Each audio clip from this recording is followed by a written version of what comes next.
நீங்க மத நல்லிணக்கணும்னு வச்சுக்கிட்டாலும் சரி, சமூக ஒற்றுமைன்னு வச்சுக்கிட்டாலும் சரி, அதற்கு ஒரு எடுத்துக்காட்டாக இருந்த ஒரு இடம் திருப்பரங்குன்றம். நம்ம அறுவடை வீடுகள்ல பல காலமா நம்ம வழிபட்டு வரோம், எந்த பிரச்சனையும் இல்லை. ஒரு பொது கேள்வி, இங்க கொஞ்சம் கேளுங்க, இங்க வழிபடுகிற இங்க இருக்கிற இஸ்லாமியர்கள் முதல்ல யாருன்னு பேசி முடிவெடுத்தணும். அப்ப அது யாருன்னு முதல்ல சொல்லுங்க. அவ்வளவு பேரு இது சொந்தக்காரங்க தான், நம்ம சொந்தக்காரன், நம்ம ரத்த உறவுகள். ஒரு வழிபாட்டுக்காக ஒரு மார்க்கத்தை ஏற்று மாறி இருக்கிறாங்க, அந்த கோட்பாட்டை கொள்கையை ஏற்று போறாங்க. அதுல இதுவரை என்ன பிரச்சனை வந்துருக்கு? திடீர்னு இப்ப இது ஒரு பிரச்சனையாக்கி அதனால இந்த மக்களுக்கு இடையில ஒரு பிளவை பிரிவை ஏற்படுத்தி ஒரு பதட்டத்தை உருவாக்க வேண்டிய அவசியம் இல்லை. ஒரு கோட்பாட்டை என் அன்பு மக்கள் ஏற்கணும்.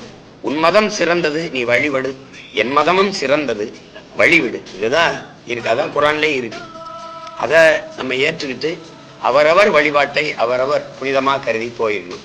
நம்ம எல்லாரும் ஒருதாய் பிள்ளைகள், இந்த நிலத்தின் மக்கள். இங்க இருக்கிற இஸ்லாமியர் யாருன்னு முதல்ல நீங்க உங்களுக்குள்ள கேட்டு பாருங்க. இப்ப என் தம்பி என்னடா ஹக்கீம், என் தம்பி ஹக்கீம், நம்ம அம்மா, நான் தான் திருமணம் பண்ணி வச்சேன். எங்க அப்பா முஸ்லீம், எங்க அம்மா வந்து வேற சமயத்தை சார்ந்தவங்க. சரிவாதி சொந்தங்கள் வேற சமயத்துல இருக்காங்க, சரிவாதி சொந்தங்கள் இஸ்லாத்துல இருக்காங்க. என் தலைமையில தான் திருமணம் நடந்தது. இதை எப்படி எடுத்துக்கிறீங்க? இப்ப எங்க அப்பா இளையராஜா, நீங்க சொல்ற நீங்க சொல்ற வச்சிருக்கீங்க, இந்துன்னே வச்சுக்கிறீங்க. என் தம்பி கொஞ்ச நாளைக்கு முன்னாடி இஸ்லாத்தை ஏற்றுட்டான், யுவன் சங்கர். இதை எப்படி எடுத்துக்கிறது? என் அன்பு சகோதரன் ரஹ்மான் வந்து இஸ்லாத்தை ஏற்றார், ஆனா என் தம்பி ஜி பிரகாஷ் இன்னும் அங்கேயே இருக்கான். இதை எப்படி எடுத்துக்கிறது? நாங்க அவருக்கு விருப்பம் அதை செய்யறாரு. இது போய் இது ஒரு இதனால எல்லாம் நாட்டுல பிரச்சனை.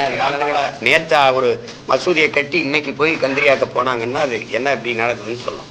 பல 100 ஆண்டுகளா இருக்கு, அனுமதிச்ச மக்கள். நம்ம திடீர்னு அதை எடுத்துக்கிட்டு இதுக்குள்ள போய் பிரச்சனையை பண்ணிட்டு இருக்கிறது அது நல்லா இல்லைன்னு நான் நினைக்கிறேன்.